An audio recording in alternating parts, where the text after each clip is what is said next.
گل از رخسا مفتا نازک بدنی را بدنی را بدنی را.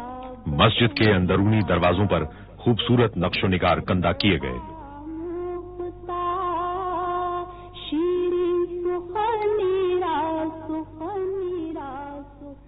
ہر دروازے کو ٹیک کے 1600 ٹکڑوں کی صورت میں تراشنا پڑا. ٹیک کے ٹکڑوں کو بڑی احتیاط کے ساتھ بنیادی شکل دی گئی اور ڈیزائن کے مطابق انہیں جوڑ دیا گیا. کھڑکیوں کے مختلف اقسام کے فریم بھی ٹیک سے بنائے گئے.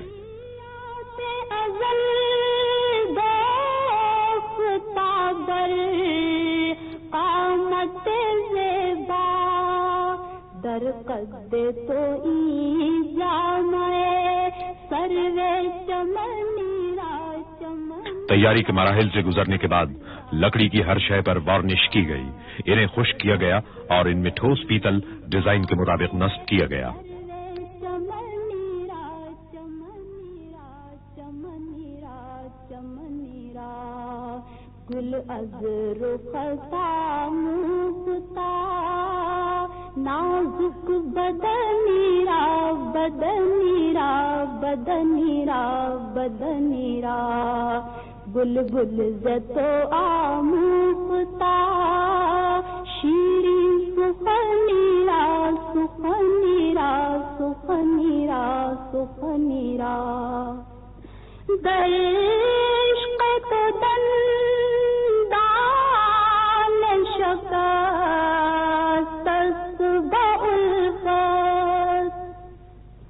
در عشق تو دندان شکست بالفت تو جام رسانید ویسے قرار. رنگین شیشوں سے تیار کی گئی ستارے کی شکل کی کھڑکیاں بھی جدہ کی ایک ورک شاپ میں بنائی گئی.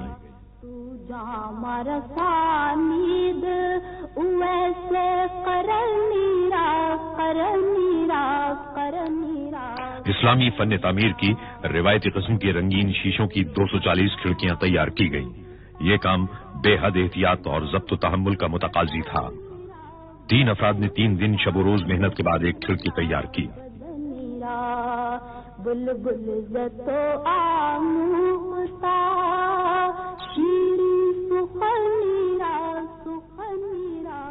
براہیمیہ میں عمدہ قسم کا شیشہ ہاتھ سے تیار کیا گیا تاکہ مسجد کے فانوسوں کے لیے بے حد نفیس قندیلیں تیار کی جا سکیں.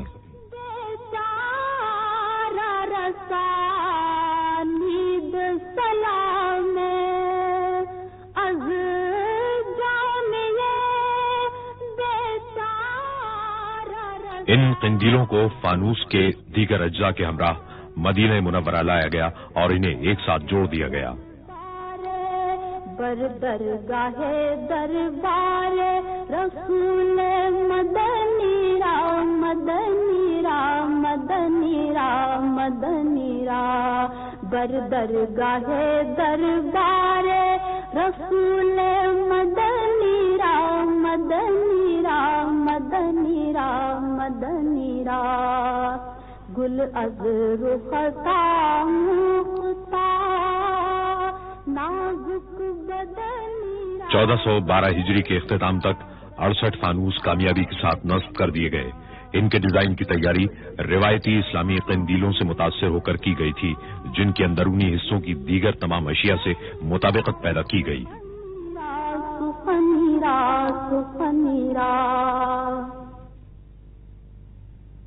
میں بہک سکوں یہ مجال کیا. برطانیہ کے انتہائی شاندار اور اعلیٰ قسم کے سیرامکس تیار کرنے والی ایک کمپنی نے مسجد کے لیے بہترین سیرامک ٹائل تیار کیے. ٹائل روایتی اسلامی طرز پر بنائے گئے جنہیں شاہ فہد دروازے کے اوپر لگائے گئے 7 گنبدوں کے اندر اور باہر نصب کیا گیا. میرا رہنما کوئی اور ہے مجھے خوب جان لے من. مسجد مسجد کے صدر دروازوں کی تیاری کے لیے ٹیک کی لکڑی اسپین کی بندرگاہ بارسلونا تک پہنچائی گئی۔ دنیا بھر میں لکڑی کے کام کی سب سے زیادہ ضرورت اس منصوبے کے لیے پڑی۔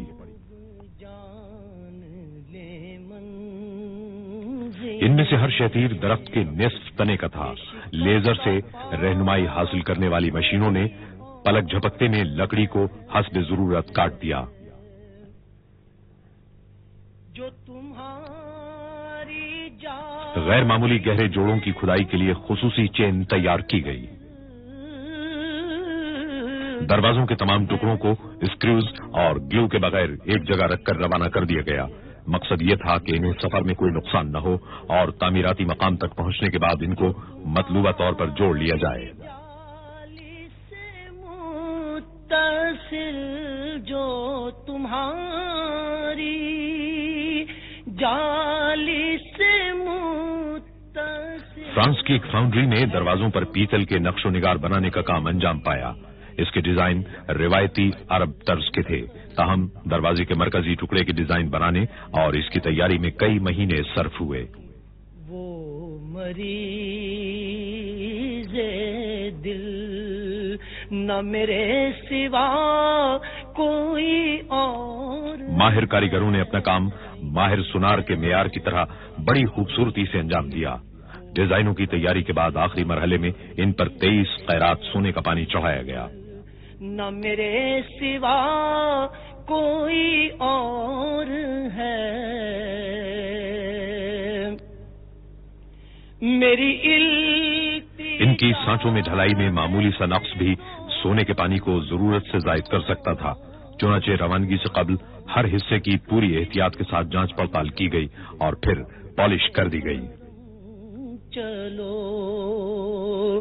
میری التجا ہے یہ دوستوں، میری التجا ہے یہ دوستوں۔ دروازوں کے ڈیزائن میں معمولی جزیات تک سے بھی صرف نظر نہیں کیا گیا۔ چلو تو بنا کے سر کو قدم چلو۔ صدر دروازوں کی تیاری کے پیچیدہ مراحل نے لکڑی کو حتمی طور پر جوڑنے کے عمل کو خاصا دشوار بنا دیا تھا، کیونکہ ایک دروازے میں سینکڑوں ٹکڑوں کو جوڑنا آسان کام نہیں تھا۔ چلو کہ یہ راستہ ہر دروازے کا وزن 2.5 ٹن ہے، تاہم مکمل ہونے کے بعد اسے اتنے متوازن انداز سے چوکھٹوں میں لگایا گیا کہ اسے ایک انگلی سے بند کیا اور کھولا جا سکتا ہے۔ سونے کی پتیوں والے شیشے پنکھوں کی قطار میں نصب کرنے کے بعد پھر ایک بار ان کی جانچ پڑتال کی گئی۔ قلب و جان ہے تجھے مسجد نبوی صلی اللہ علیہ وسلم میں معیاری سامان اور اعلی معیار کی ہنرمندی نے مل کر داخلے کے چکا چوند کر دینے والے راستے بنائے۔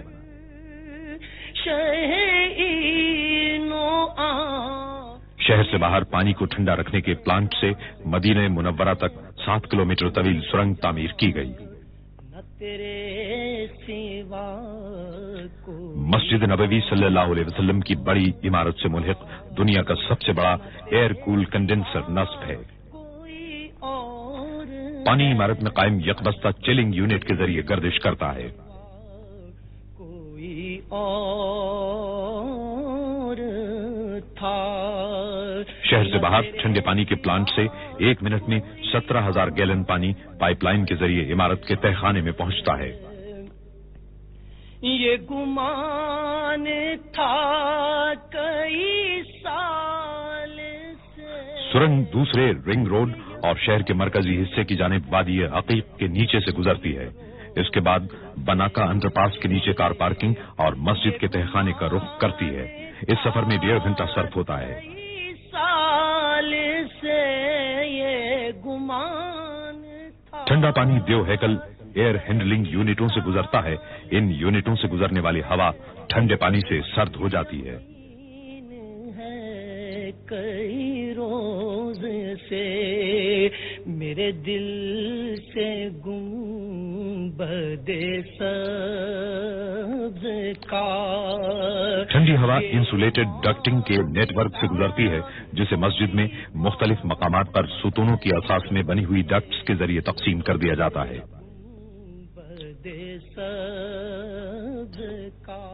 ایئر کنڈیشننگ کا نظام سرکتے گنبدوں سے ہم آہنگ کیا گیا ہے. ان گنبدوں کو مسجد کے درجہ حرارت کو ایک سطح پر رکھنے کی غرض سے کھولا اور بند کیا جا سکتا ہے. وہ حبیب رب کریم ہے. مسجد نبوی صلی اللہ علیہ وسلم میں پہلی سعودی توسیع کے زمانے کے صحن اتنے بڑے تھے کہ انہیں سرکتے گنبدوں سے ڈھانکنا مشکل تھا. اس کا ایک حل تلاش کیا جانا تھا تاکہ نمازیوں کو شدید گرمی کی تپش سے بچایا جا سکے. اس مقصد کو ہر صحن میں مکمل طور پر میکنائز 6 چھتریاں نصب کر کے حاصل کیا گیا. اتنے بڑے پیمانے پر اس قسم کی چھتریوں کا استعمال کبھی نہ ہوا تھا. فکر ہے میری آپ کی, انہیں چاہتا کوئی اور ہے, انہیں فکر ہے. چھتریوں کے ستون اندرونی ساخت کے مطابق بنائے گئے. انہیں ایئر کنڈیشننگ نظام سے منسلک کر دیا گیا اور سنگ مرمر نصب کر دیے گئے. ان میں نئی عمارت کے ستونوں کی طرح پیتل کی آرائشی اشیاء لگا دی گئیں.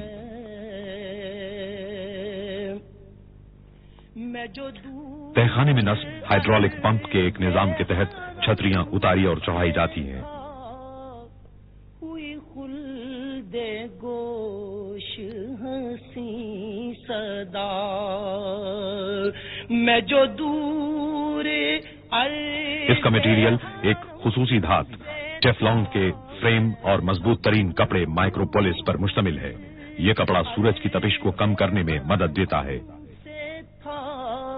ہوئی خلد گوش ہنسی صدا ہے, اسی میں ماجد بے نوا کہ یہ قافلہ کوئی اور ہے, اسی میں ماجد بے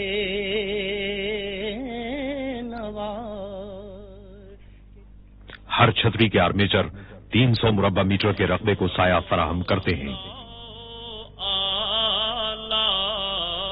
نئی توسیع سے جو خادم حرمین شریفین کی سرپرستی کی مرہون منت ہے, اب گراؤنڈ فلور میں 1,67,000 نمازی سما سکتے ہیں.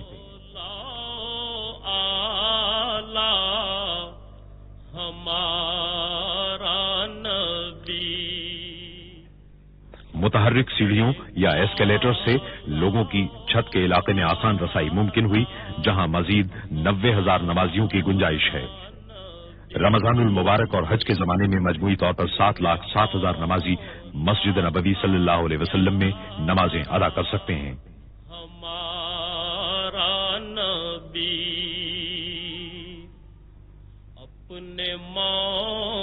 نمازیوں کی سلامتی کے لیے پوری مسجد میں خود کار سیکورٹی سسٹم نصب کیا گیا ہے.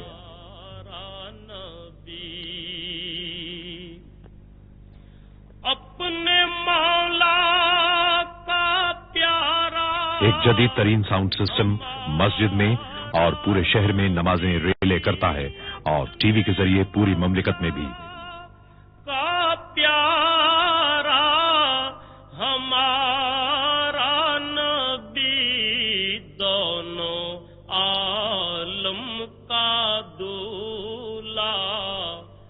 گرینائٹ سنگ مرمر اور مصنوعی پتھر مل کر شان و شوکت اور عظمت کا گہرا تاثر قائم کرتے ہیں.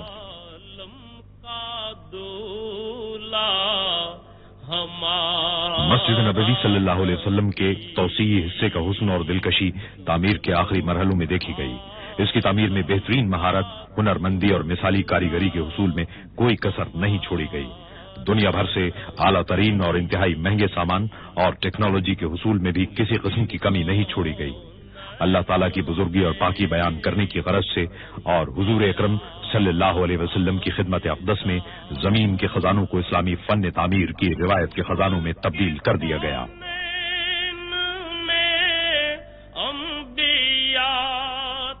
اللہ کی مسجدوں کو وہی لوگ آباد کر سکتے ہیں جو اللہ اور روز آخر کو مانیں اور نماز قائم کریں، زکوٰۃ دیں اور اللہ کے سوا کسی سے نہ ڈریں۔ انہی سے یہ توقع ہے کہ سیدھی راہ چلیں گے۔ تاجداروں کا آقا ہمارا نبی، تاجداروں کا آقا ہمارا نبی،